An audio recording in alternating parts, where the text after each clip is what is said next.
Hi everybody, welcome to a new episode of this podcast devoted to the New Thought movement. Today's subject of debate is the mighty law of attraction, which is something we all heard about, even people who have no interest at all in the connection between spirituality and science or on self-improvement. As usual, before asking our Billy the first question, I invite you to subscribe to my channel so you can get a copy of my ebook, The Law of Allowing. So, Billy, one thing that still confuses me is, can the law of attraction be considered part of the New Thought movement, or should we see the two as separate entities, so to speak?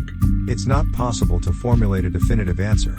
Some scholars claim that the law of attraction started with Phineas Quimby, who thought that what we think and believe can affect our health, and who is also a key figure of the New Thought movement, as we have seen in a previous episode. Others claim that it was Helena Blavatsky to invent the concept of the law of attraction, while others mention Andrew Jackson Davis or Prentice Mulford.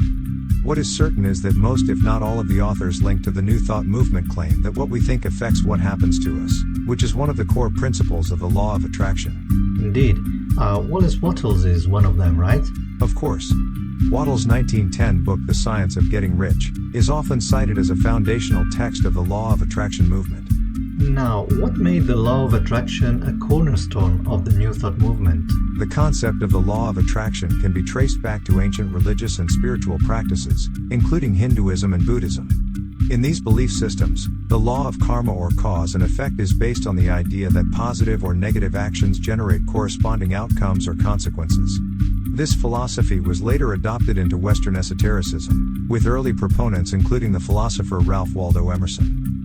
So, while the concept of the law of attraction has ancient roots, it was indeed the New Thought movement to give it new life in the late 19th century, with its focus on positive thinking, personal empowerment, and the belief that one's thoughts can influence reality.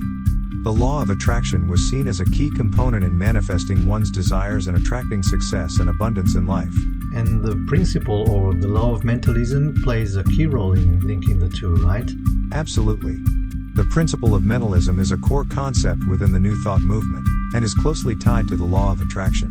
Actually, one chapter of the book about the universal laws that I'm writing now and that should be out in summer 2023 will be entirely devoted to the law of mentalism. But since we're mentioning it here, can you please explain its relationship with the law of attraction? The principle of mentalism states that the mind is the source of all reality. It asserts that the universe operates based on mental concepts and that our thoughts have the power to shape the world around us.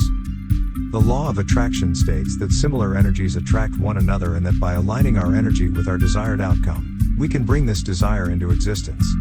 The law of attraction is often seen as an application of the principle of mentalism in action. I see. That makes sense, actually. Let's talk now about vibrations and their role in the law of attraction and the New Thought movement. The concept of vibrations is central to both the law of attraction and the New Thought movement. In fact, many practitioners of these teachings believe that mastering our vibrations is the key to manifesting our desires and creating the life we want. Vibrations are essentially the energy that we give off, and they can be either positive or negative. Since the law of attraction states that like attracts like, if we emit positive vibrations we will attract positive experiences and people into our lives. Conversely, negative vibrations will attract negative experiences and people. While the law of attraction and the New Thought movement both emphasize the importance of positive vibrations, they don't deny the existence of negative ones. In fact, they suggest that negative vibrations can be useful in highlighting areas of our lives that need attention and healing.